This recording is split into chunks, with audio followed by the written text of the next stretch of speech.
순식간에 일어나는 사고, 예고 없이 들이닥치는 사고. 그렇다 보니 교통사고에 제대로 대응하지 못했다는 분들 많으시죠? 여기 사고 당시를 면밀하게 파헤쳐 변론하는 고수가 있습니다. 의뢰인의 입장을 마음으로 이해하고 머리로 생각하는 고수. 그 고수의 사건 현장 찾아갑니다. 언제 어디서 어떻게 닥칠지 모를 위험. 다름 아닌 교통사고로 인한 소송인데요. 그 누구에게도 예외란 없습니다. 사고를 미연에 방지하는 것만큼이나 중요한 것이 현명한 사후 대처. 그래서 많은 사람들이 고수를 찾고 있다는데요. 안녕하세요. 도로 위의 솔로몬 박병건 변호사입니다. 도로 위의 소송은 모두 내게 맡겨라. 교통사고 전문 변호사 박병건 고수. 경찰청 통계에 따르면 2022년 기준 운전면허 소지자는 약 3,500만 명. 전 국민의 과반수를 넘은 수치입니다. 지금 이 순간에도 벌어지는 교통사고, 그 대처에 전문가의 힘이 필요한데요. 많고 많은 법률 분야 중에서 고수의 특기가 바로 교통사고 송사. 그런데 보는 둥 마는 둥 넘기는 서류? 정말 제대로 읽고 계신 거 맞나요? 교통사고 사건들을 많이 하다 보니까 매 사건의 내용만 달라질 뿐이지 거의 대부분의 증거 서류들은 비슷합니다. 그래서 중요한 서류들은 어떤 거인지를 잘 캐치를 하고 있기 때문에 좀 기록이 많아도 빨리 볼 수 있습니다. 읽어도 도무지 끝이 없는 서류. 빨리 읽기는 선택이 아닌 필수랍니다. 전라북도 지역에 작년 기준으로 교통사고 발생 건수가 5,830여 건에 이르고요. 기록을 빨리 읽지 못하면 이 쏟아지는 사건들 처리할 수가 없기 때문에 비교적 빠르게 사건을 읽고 처리하고 있습니다. 지난 10년의 경험이 드러나 보이는데요. 때마침 한 의뢰인이 고수를 찾아옵니다. 불안하고 초조한 기색이 역력한데요. 연신 땅이 꺼질 듯이 내뱉는 한숨. 도대체 무슨 사연일까요? 어떻게 오셨습니까? 제가 졸음운전을 해서 사고가 났는데 졸음운전 이뿐만이 아닙니다. 사고인데 차들이 좀 많이 다녀가지고 2차 사고가 발생하지 않을까 생각 때문에 일단 인도로 옮겼어요. 이제 경찰도 오고 그랬어요.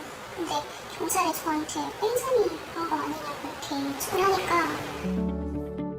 임의로 사고 발생 지점을 벗어나 뺑소니 혐의까지 받게 된 의뢰인. 블랙박스에 음성 녹음 기능도 켜져 있으셨나요? 네, 켜져 있어요. 항상 켜져 있으세요? 네네. 그러면 어떻게 하지 하면서 당황하다가 조금 이동 후에 차를 세우게 됐다거나 이런 모습들이 녹화돼 있으면 진짜 사실인 것으로 증명이 되니까 그 부분 충분히 도주 혐의는 벗을 수 있을 것 같습니다.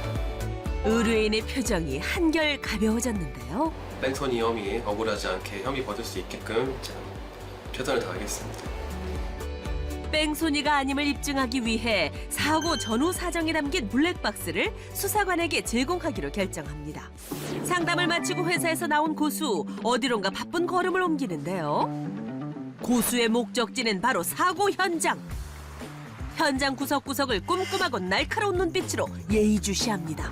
서류로만 봤을 때 이제 파악하기 어려운 사건들은 직접 현장에 나와서 현장 사진도 보고 동영상도 찍어보고 직접 해보고 있습니다. 승소의 실마리는 서류뿐만이 아니라 현장 속에 감춰져 있다는 고수. 아무래도 차량 통행량이 많다 보니까 사고 났을 때 팔을 한쪽으로 댄 다음에 사고 현장 파악하려고 했던 부분이 있었던 것 같은데 이제 현장 여건상 그럴 수 있는 상황으로 보여서 의뢰인 입장에서는 뺑소니 혐의에 대해서 상당히 억울한 부분이 있을 것 같습니다. 미숙한 현장 대처가 자칫 도주 혐의로 오해받을 수 있다는데요. 일단 사고가 났을 때 피해자가 다쳤을 때는 안전한 구호 조치를 취하시고 그다음에 현장 사진과 영상을 촬영해 놓으신 다음에 현장 자체는 변형하지 않고 그대로 보존하시는 게 좋습니다. 서류에 적힌 몇 줄의 글귀가 아니라 두 발로 직접 뛰며 증거를 확보합니다. 의외로 많은 운전자가 모르는 교통 지식, 바로 신호등 전멸 신호의 의미인데요. 황색, 적색, 전멸 등 의미를 모르시는 분도 많으세요. 황색 신호등이 깜빡깜빡 전멸할 때는 전방에 차량이 있는 것과는 무관하게 우선 속도를 줄여 서행해야 한답니다. 적색 신호등이 전멸할 때는 일단 정지. 무시하고 주행하다가 사고가 발생하면 신호위반 추돌이 성립될 수도 있습니다. 알고서도 바쁜 마음에 빠르게 진행하시다가 사고 나시는 경우 많습니다. 슬기롭고 안전한 운전을 위한 지식 잊지 마세요. 고수가 유독 현장을 중요하게 생각하는 데는 사연이 있다고 합니다. 사고가 발생했던 장소는 어느 시골 마을의 한적한 도로입니다. 야간이었고요. 주행 중 차량이 크게 덜컹거렸지만 크게 개의치 않고 지나쳤던 운전자. 뒤늦게 도로 위에 쓰러져 있는 사람을 밟고 지나갔다는 사실을 알게 됐답니다. 거기에 이제 그 사람이 누워 있었던 거죠.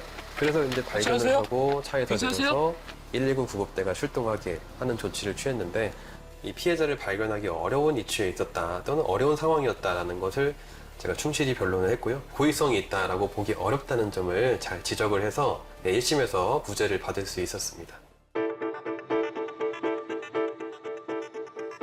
야근 후 졸음을 이기지 못해 사람을 치어 상해를 입혔다는 의뢰인이 찾아왔습니다. 제가 피해자분을 직접 만나 뵙고 사죄해드리고 싶은데 혹시 직접 만나 뵐 수 있을지 아니면 안 만나주신다면 전화라도 해서 사과를 드리고 싶거든요. 이럴 때는 가해자께서 직접 연락하시는 건 피하시는 게 좋고 진심으로 거듭 사죄해도 모자랄 텐데 직접 연락을 취해서는 안 된다고요? 수사 절차에서는 형사 사건이기 보니까 가해자가 피해자에게 직접 연락하는 것을 지향하게 되어 있습니다. 변호사를 통해서 경찰의 협조를 받아서 피해자의 연락처를 알고 피해자에게 연락해서 그 후에 보상이나 합의 절차를 진행하시는 게 더 좋은 방법입니다. 누구에게든 일어날 수 있는 교통사고. 그 곁에서 힘이 되어주는 박병건 변호사의 꿈은 뭘까요? 내가 의도치 않게 억울함을 느끼게 되는 경우들도 많이 발생하거든요. 그래서 저는 그 분들이 느끼는 그 억울함을 풀어주고 저를 찾아오시는 분들 정말 제가 솔로몬이 돼서 삶이 평온할 수 있도록 역할하는 그런 변호사가 되겠습니다. 박병건 고수의 숨은 1%는 침착한 변론 속의 따스함입니다.